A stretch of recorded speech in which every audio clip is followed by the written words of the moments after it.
Their loved one is alive. David Cox went missing in Lake Stanley Draper just after noon today. John Jordan's been at the lake all day, joins us now with the latest. John?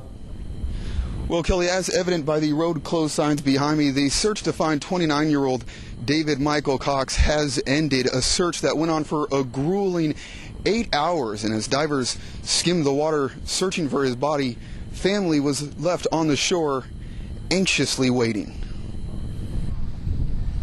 In the muddy waters of Lake Stanley Draper, Oklahoma City's dive team races against time. Their hope to find and rescue 29-year-old David Cox.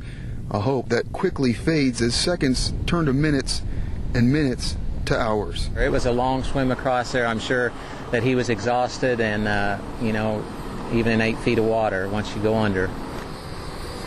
The only hope now, finding Cox's body, a difficult task as divers skim the 8 feet of water by hand and with sonar, but find nothing. Meanwhile, family refusing to leave are left waiting.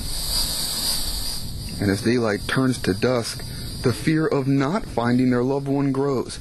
However, as divers call off the search for the day, they assure family their loved one will be found. It's a difficult, slow process, and that's why it's helpful when we know an area to begin.